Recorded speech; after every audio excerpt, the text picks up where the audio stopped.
Peter Drucker once said, the best way to predict the future is to create it. Now, that future tends to be driven by entrepreneurs. Let's have ourselves a pocket-sized pep talk because today's guest knows a lot about coaching and working with entrepreneurs. A pocket-sized pep talk, the podcast that can help energize your business and your life with a quick, inspiring message. Now, here's your host, Rob Jolles.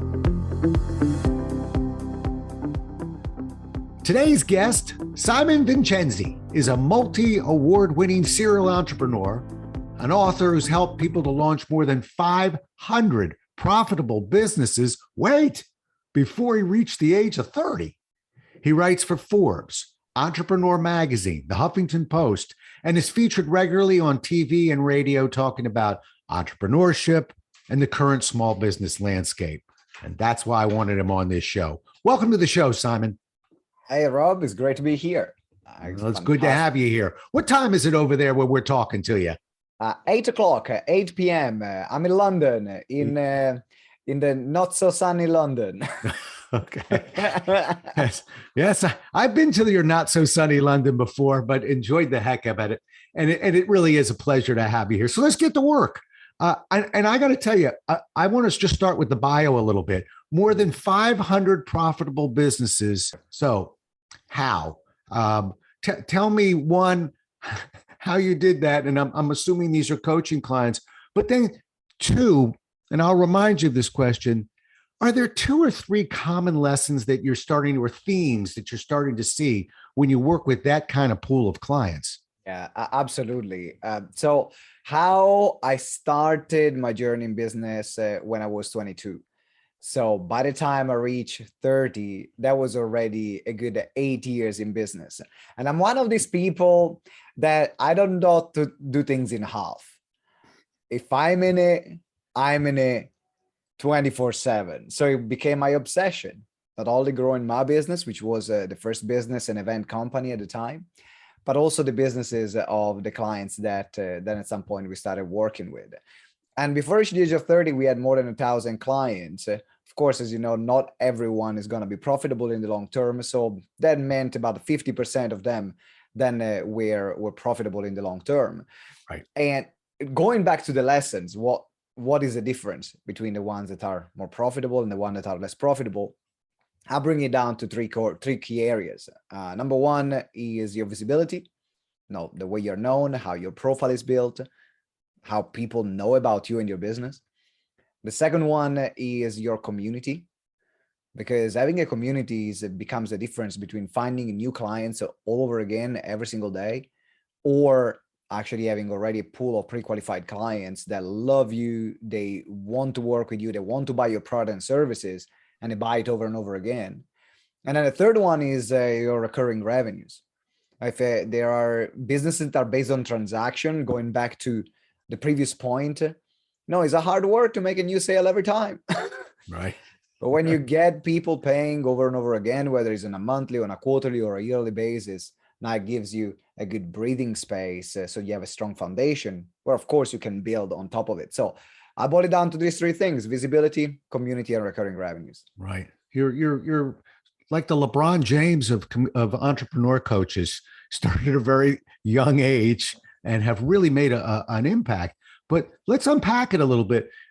First of all, I notice how people know about you. I think this is something that you and I might share. I'm really more of a sales guy. I teach sales, but I find often I'm bumping into companies that don't really have a sales problem. They have a marketing problem. Yeah. So it's not that they're losing sales. They don't have anybody to talk to sell. And so they're not really getting their name out there. And it's, for me, at least, I have to sort of turn them over and go, I've got a few names for you, but you tell me when you have a problem of too many prospects and not enough closing on those prospects, then whistle and the sales guy comes down the pole, so to speak. But it's interesting that you see that with entrepreneurs. I do too.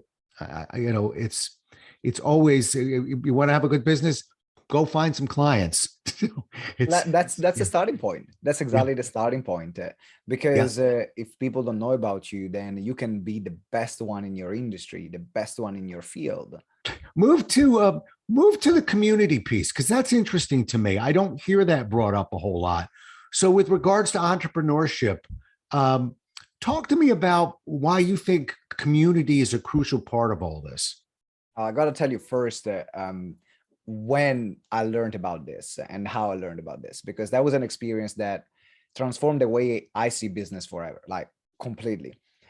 I used to work while I was building my business. I used to work in a grocery shop. It was like a small grocery shop, and it was organic food and plants. That's what it was selling. And actually, this guy called Mihai Herzeg, that's his name. He's an Hungarian guy. He's a genius. He built a shop in between a pub and a train station. There was a corridor. He negotiated with a pub for, let's say in dollars, was that $300 a month to rent that part. And he built with pallets a shop that had 3 floors over the years. Complete genius. And Right. what he did, once a year, he created a festival called the Tomato Festival. So we were inviting families at the shop to plant tomato seeds. And he had his own brand of tomato seeds called the Happy Seeds. So they were buying the seeds, the kids were planting them, and then we were growing their tomato seeds on the rooftop of the shop.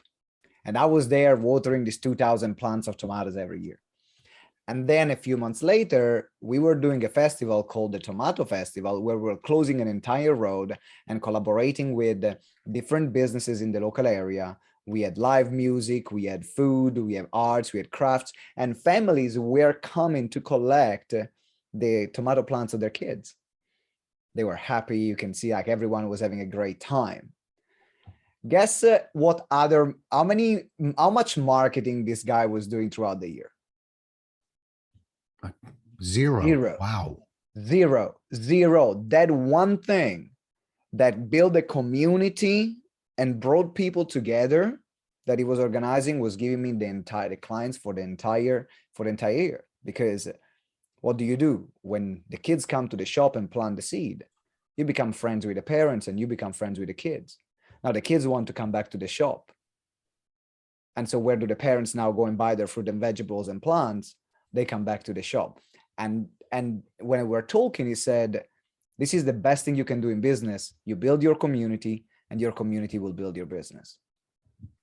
Wow, that's very impressive. You know, I spent about 25 years in a town called Great Falls, Virginia, very small town in a sense, surrounded by big towns. Just it's an odd little place. It's all zoned very unusually. But so in this town of Great Falls, Virginia, there's about 7 or 8 restaurants. And they all do okay, sort of, you know, every 3 or 4 years, one goes, another one comes in, except one guy, one person. I'll even throw a plug out there. The Old Brogue, it's called, been there forever.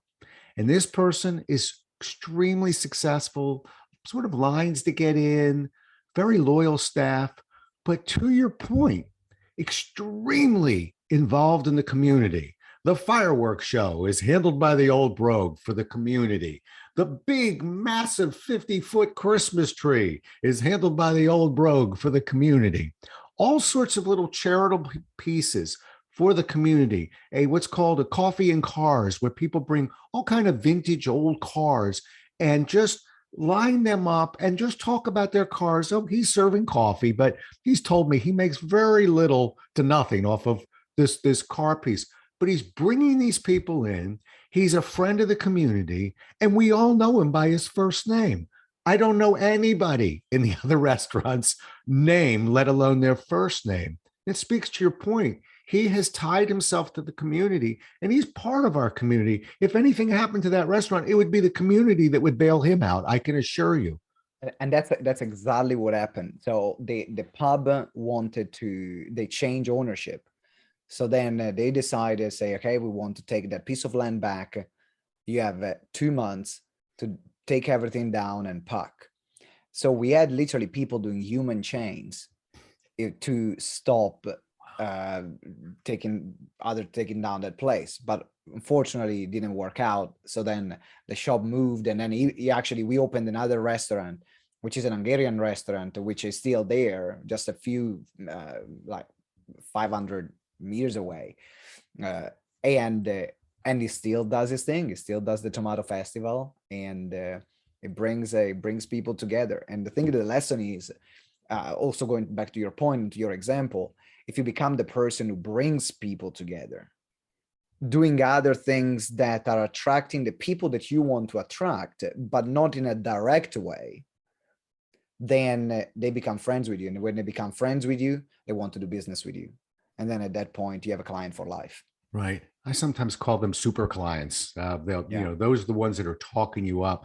And think about how much marketing dollars are going into from other companies are going into brochures, things like this. It's funny when you know your client and you know your community. I work with a lot of banks here in the US. They put an enormous amount of money into their marketing. And yet I remember talking to my parents one time, and they were just fiercely loyal to their bank. One, the bank was involved in the community, and two, the bank knew its customers. They're down in Florida where the clientele is kind of old. They weren't giving out lollipops. Everybody serves coffee in the lobby.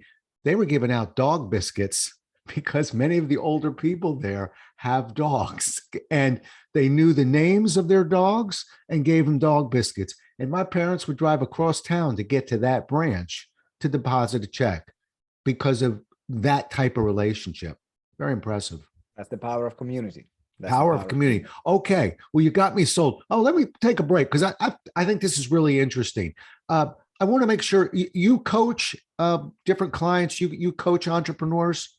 Yes, absolutely. So we coach entrepreneurs to build this model. Okay. Where they can and where can people get a hold of you? So the best place is our website, which is gtex.org.uk. And in fact, also we have a free training there, that's on the front page of the website, where you can go deeper into the different elements that make the build your community, the build your visibility, and build your recurring revenues. So then you can see what are the missing parts for implementing the system in your business. Perfect. Can you just spell that real fast in case somebody's... Yes, is gtex, gtex.org.uk. gtex.org.uk. Okay, perfect. Okay, well now I'm going to put you back on the clock here because you've got me sold on the community. Now I'm an entrepreneur listening to the show right now. Tell me how I do that. Tell me how I get the community to play an active role in what I'm doing, to get behind me. Yeah, absolutely. The first part, which is the foundation here, is to have a cause. Because what is a community? There are people coming together that have shared beliefs, and they are either fighting against something or fighting for something, or they have a shared vision or a common goal. That's what brings people together. And it's not your product or service. They don't give a damn. They don't care about your product or service. So first of all is to understand what is the cause that you are fighting for. And in the case of GTEx, for us is diversity and inclusion. That's the cause that you're fighting for. We show it with the staff members that we hire, with the trainings that we do, with the diversity of our community, and it's to give equal opportunities. And that's why, for example, in the work that we do and the way we have implemented this, we do a lot of work with young kids. Young kids from underprivileged area, we bring people together to do projects that can give them a better opportunity. I play basketball and collaborate with our local basketball team that takes young kids off the street so that they can have a place where they can do their homework or they can learn life skills as well as learning basketball. So that's how we have implemented it, because that's what I believe in. I believe in diversity, I believe in inclusion, and I believe in equal opportunities. So if you're listening right now, I want to think, okay, what do I really believe in? What is worth fighting for in my life? Because you will find other people in your sector that will be attracted by that message. They will be attracted by that shared belief. And that's what creates then a sense of belonging. Giving another example of a big brand that does this incredibly well is Nike. Love it or hate them, I don't definitely, there is a lot of things that are doing in terms of the production that is not ethical or sustainable. But I play basketball, and the way they bring people together, the way Nike builds community and that sense of belonging, is to create basketball tournaments. Is they will go into a town or a city and they will build a basketball court. What do? They bring them together. What's on the basket? There is a logo. What do? They organize tournaments. The winner, what do they win? The new pair of shoes that comes out. What's that? Massive awareness for the new pair of shoes that comes out and now everyone wants, right? So, and what's the ethos of Nike? Just do it. Just do it. Right. So that's an example of how you can create a sense of belonging. Yeah, that's smart. You know, I was 22 years old. I was working for New York Life, and running was really getting big in the US. So we're going back about 40 5, years. 6 years ago. 5, 6 years ago. 5 or 6 years ago in dog years. But yes, right. But you know, one of the thoughts I had was, and I still look at it, some of the races, they are so cheap with their items, meaning you've got somebody paying to be in your race. Give them a hat with your name on it. So I was always, I could never get him to go with this, but I said, you know, you got 3,000 people signed up for this race. 30 of them are going to win something. They're going to wear your t-shirts too. Give the top 25% your socks. Give them something. It's your logo. But P.S. I'm always looking as a branding guy to figure out, well, what's everybody else doing? Because I want to do something different. Who else is doing that? But it was all about, I'm really just trying to get your name in more people's hands. And yet I had to battle them. I was too young at the time to really know how to go to war on that one, but I wish I had. Anyway, you just remind me of that as we're talking. Should have listened to you. Yeah. I should have listened to you. I got better as I got older, but it took a little while. I just thought if I was very passionate, I'd get my point across. But you and we've learned better than that. And I'll tell you something else that's interesting in your answer. You said that you didn't care about the product or service. I don't know if you remember saying that just now, but you were basically de-emphasizing that and emphasizing what the company was doing and how they were supporting. Rest assured, I completely agree with that. I think I struggle sometimes with salespeople when I tell them, it's not that I don't care about your product. It's that you and your product knowledge are way overrated right now. Everybody wants to sing and dance and talk about that. And here we are, you and I are talking about companies that are, creating a tomato, what was it called? Tomato Festival. Yeah. Festival. I'll remember that. The Tomato Festival. Well, what happened to the ABCs of these intricate product specs? We'll get to that. Let's get the community behind us first, because in fact, I think this is what you're saying. That's really what they're buying. They're buying that part of you. A sneaker's a sneaker. Last time I looked, they're buying a sense of identity. Yeah. If you're going back to Mihai's example and the Tomato Festival, what brings people together was the fact that New Cross Gate, which is the area of London, in Southeast London, where the Tomato Festival was happening, was an area where there wasn't much going on. And so his motivation, it was to bring life and new life to that area, getting families involved, getting the students of the local university involved, and bringing them together. So all the other people that were community minded in there, that they actually cared about the place in which they were living, they were bought into his vision and they wanted to support him. And that's why the product comes secondary, because of course he wanted to reach out to families. Families and students were the ones that were going to buy his fruit and vegetables and plants all year long. But you don't reach them with, hey, do you want to buy food and vegetables? Because I could buy cheaper one at the supermarket, not at the local shop. So yeah, no, I love that. And that's a very common sales theme for us. But I always catch my clients, they sort of look white as a ghost when I say to them, it's not that I'm putting your product down. We have to have a good product. I understand that. But ultimately, we've got to figure out what we're doing a little bit differently, and to go through the community. And for me, and my sort of humble example of living someplace and watching this person dominate by really paying attention to the community is something I'll never forget. You just put words to it for me. I never really stopped it, looked, and thought about it. And he's been able to sustain it. So let's talk about sustainability for a second. So you've got the community, you've got, for lack of a better word, the Festival. I keep drawing a blank on that. The festival. The tomato. I just don't normally put tomato and festival together. No, you don't. No, normally you don't. Keep wanting to call it a tomato factory, but it isn't. It's a festival. All right. Festival. How do we get the community? How do we sustain it? How do we keep them with us? Not for that first year or the third year. How do we build that relationship and maintain it? Well, I talk about this also in the guide that is on our website, gtex.org.uk. And there are a few elements. The first one is the clarity on that sense of belonging, which we talked about, which gets the community started. But then in terms of the maintenance is always listening to the members of the community. Always listening to the members of the community and operating as a business, being a client-led.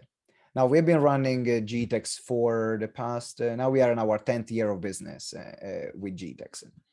And every decision that we make, major decision, I'm not talking about the smaller one, like I need to have a new website. But the major decisions that will impact our clients or that will impact us as a team, we never make them in a silos. So we get our clients to have a say in every single decision that we make as a company. And that's our policy. But not only our clients and also our team members together. So what that does is a few different things. Whenever the decision is made, even if there is something that changes, everyone is fully on board.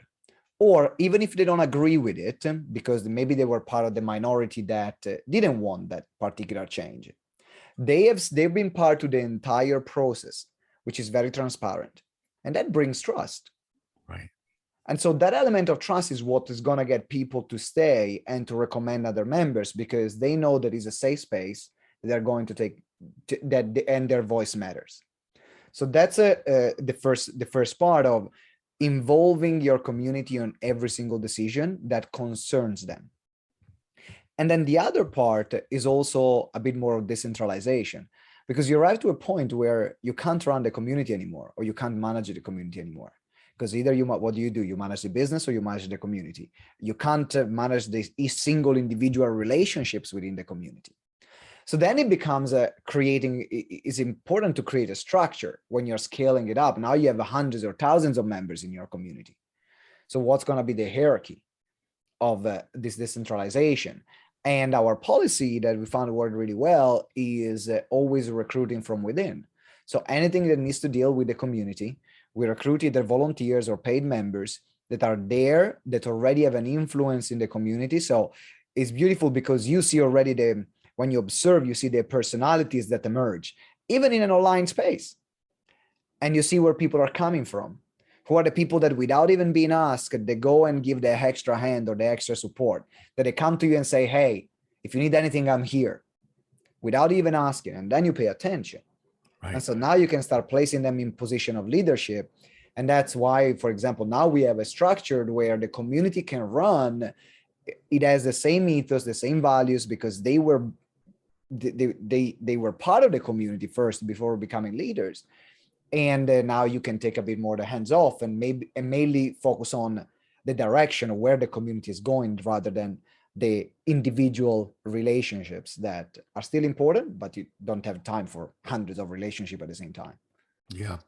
Yeah. It seems almost like a proactive element to what you're saying of, just keeping an eye on what's happening, stay current. I would, looking back on my career, if I went back and I was visiting a young Rob who was kind of making a name for himself as a professional speaker, when business was good, the instinct, I refer to as instinct versus logic. The instinct is to say, well, why would I want to change anything? I've cracked the code. I've figured it out. But logic says, speaks the complete opposite of that philosophy, which is, well, A, what do you think your competition's going to do if it's that easy to walk in here and put on a tomato festival? And B, you've got to continue to question and grow. And what business could we go back even 20 years? And I've seen charts on this where they go back and look at businesses 20 years ago. You could look at the Fortune 500 list, the Fortune 100 list, and you'd be shocked. I haven't seen the 20-year one, but I've seen the 40-year one. Most of them are not even in business, and they were one of the 500 biggest businesses in the world. So, what do they say? If you're not growing, well, I'm going to put in you're shrinking. That's a Jollis version. I think it goes a little different like that, but give me a little leeway. I finally memorized Tomato Festival. Let's give Rob a break on that one. How about you? If you could go back. So I told you what I would tell Rob. Okay. You don't have to go quite back as far, but if you went back to 22 again, knowing what you know now, what would you tell yourself, and how would that relate to what you tell others? Yeah, it's quite interesting because I'm still very young, so I actually have more questions than answers. I quit bragging about your age there. Stop that. No, but that's true. That's true. I have more, like I know what I know, and there's more what I don't know than what I know and have experience, and I'm aware of that. And I personally don't think I would do anything different. I would just say, like, keep being you, because I think in a hindsight, you could do things better, or you do things different, or do things smarter. But if I am where I am now, is because of the experiences that I had so far. If I didn't have those experiences because of something else, I will be on a different path. So just like keep being you, and that's it. Nothing like youth, folks. Okay. How old are you, Simon? You 30? 33. 33. Yeah, going 30. I hope to revisit you in about 5 years and ask the same question again. And if you tell me nothing, I'm going to fly there and smack you in the head. Okay. So I'm giving you 5 years to work on that answer.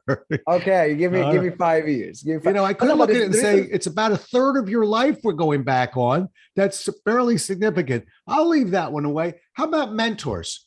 Do you have any mentors along the way? Oh, yeah, absolutely. 100%. Give me one or two that really stood out. First one is so we already mentioned Mihai, which indirectly was one of the biggest mentor I had. The person who brought me actually from Italy to the UK, because my background as any good Italian, was in the catering industry, working as a waiter. You're Italian, really? I'm Italian. Yeah, of course. That's just American humor. Okay. I got it from before I even met you. I looked at your last name and I said, this guy's Italian. Okay, good. Get along fine. 100% Italian. Was born in a small town called Maranello, which is actually famous all over the world because that's the city where is the factory of Ferrari. So Enzo Ferrari was born there. Ferrari's built there, and then a few miles away you have Ducati, you have Maserati as well. So everything like they call it La Terra dei Motori, which means the land of engines. That's how they call that area. Land of engines. But okay. I was working in a restaurant, and I received the job offer to work in a Michelin star restaurant here in London.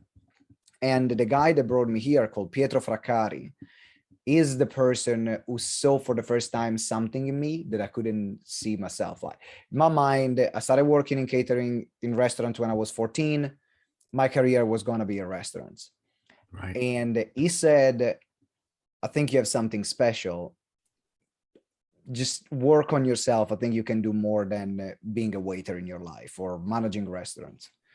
And he started giving me books of personal development. He told me to go to some seminars in London. Fortunately, London is a huge city. You have a personal development seminars everywhere.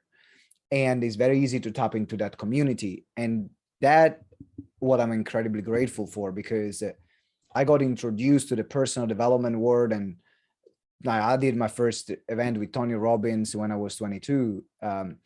And I think knowing that there are some people that will go never get in touch with this type of word, or they will go when they are in their 40s or 50s or 60s, then I definitely helped me out. So Pietro Fraccari is the person that directed me in those places. And then the first person that really helped me in my business and let's say got it to the first 6 figures was is a gentleman called Clinton Swain. I think he's Australian, but lives in San Diego. And I signed up to his training company called Frontier Training, which still operates. And he told me about public speaking. He told me about business. He cemented the idea of community, because I looked at the way he built the community, and it was magical. And these were the people that some of the most influential at the beginning, but I had also many more. Right. Well, no, that's okay. And you know what? You sort of downplay it, but you've got to listen. You know, they're for everybody listening right now. Those mentors, those voices are out there. It's just how often do we say, well, no, I want to be a waiter. I'm good with I'm good with food. In the world of sales, I work with all kinds of different companies, but the objection, and the most common objection that permeates every industry and every human being, is fear of change. And so you need not only a mentor and somebody to put those words in your ear, but you need to act on them. So I commend you, because you did the heavy lifting. You're the guy. You left, you came, you had a dream, and you pulled it off. Welcome to being an entrepreneur. I only had to go down in my basement and figure it out. You came a little further. So hats off to you. I think that's terrific. My guy was a guy named Scott West, and one of them today. I'm like you. Catch me on another day. I'll give you another name. But I was working at Xerox. This was an individual who I was training and worked for a different company. And he said, you got more than Xerox can handle here. And I thought I was going to retire with a gold watch from Xerox Corporation. And that was 30 years ago. And he had to ask me more than once, but away I went, and I'll always be grateful. And I'm grateful to me too, because I took that jump. And don't you find, Simon, that with most entrepreneurs, when you finally get them to take that leap, that they all pretty much have the same mantra: I wish I'd done it earlier. And that to me is one of the most satisfying words to hear when I'm trying to help somebody out. I haven't worked with the numbers that you've worked with, but you can't be an entrepreneur without attracting other entrepreneurs who have questions and just to reach out. You have to the people that, but it's really interesting what you're talking about, because I think there are different stages. You have the transition from the employed work to the entrepreneurship, but within entrepreneurship, you have different stages, and the evolution of the stages. Yeah. Now when you have something that works, or you have something that used to work, and now you got to make a change, it's not that easy. So when you're talking about that fear of change, no, it's still like, I'll give you an example. This is something that, when you say, I wish I've done it sooner. But we have, I had this idea of bringing more experiences, life experiences in our training. So now the events that you're running when they are in person, like we do like chocolate experiences, or we do a pottery class during the business training that we're running. So something that can give people memories. And I've been wanting to do this for 4 or 5 years. And then the pandemic in the middle, which that definitely didn't help in this scenario. But only now, after 5 years of having that idea, I actually just implemented it, because things were going fine. And I would say, actually, how many missed opportunities or how many missed memories did I leave on the table just because I haven't acted on that sooner? So I think it's a cycle. It happens when you reach like another stage, and then you resist that. Right. And someone's going to give you a kick in the ass. Just like, get off the couch and do it. Yeah. Back to Nike. Just do it. Do you teach those seminars here in the U.S.? Online, virtually, yes. Virtually, yes. In person, at the moment, only London and the UK. Right. When I have the opportunity, like if someone organizes an event and wants me to speak there, yes. But as a company, we operate in the UK or virtually. Then we have our courses and programs, which anyone can find on our website, which is gtex.org.uk. They run globally. We have members from all over the world. Got it. Okay. And that was going to be, as we're bringing this in for a landing, that was going to be my last question. Just to remind people how to get a hold of you. So we already know gtex.org.uk. Got it. And how about they'll find you on Twitter, and I'll put all these things on our homepage. But any social media platform. The one that I'm more active at the moment is LinkedIn, because a hacker hacked both my Facebook and Instagram account and lost both of them. So which talking about painful experiences, and actually going back to when we talk about visibility, talking about visibility is so true.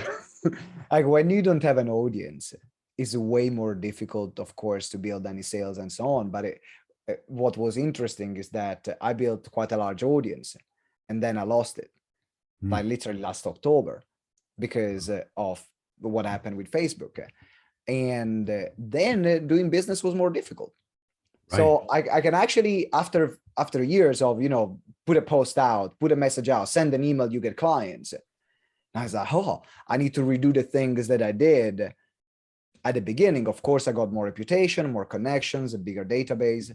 But so long story short, best way is LinkedIn now. And you can find me there at Simone Vincenzi. And that's where I publish most of my content as well. Perfect. And so we got your website, we got that.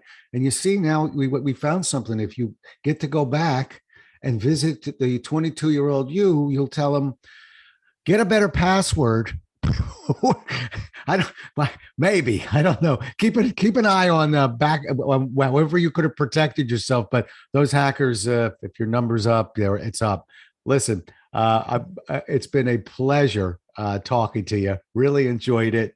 Glad we were able to batter around. And you really, just so you know, for me, and I hope everyone else got this too, you really drove the point home about the community. There's just too many reasons, dollars, growth, whatever just helping your community out. How about that one? There's too many reasons not to listen to what you've put out there. And I'm grateful, and I hope that people retain that and hold on to that and a bunch of your other ideas. But in any case, thank you so much for being on the show. I'm really, really appreciate it. Thank you, Rob. Absolute pleasure. Thank you very much. Well, we'll do it again as well as we can next time. Until then, stay safe. Thanks so much for listening. If you enjoyed today's show, please rate and recommend it on iTunes, Outcast, or wherever you get your podcasts. You can also get more information on this show and Rob at jollis.com.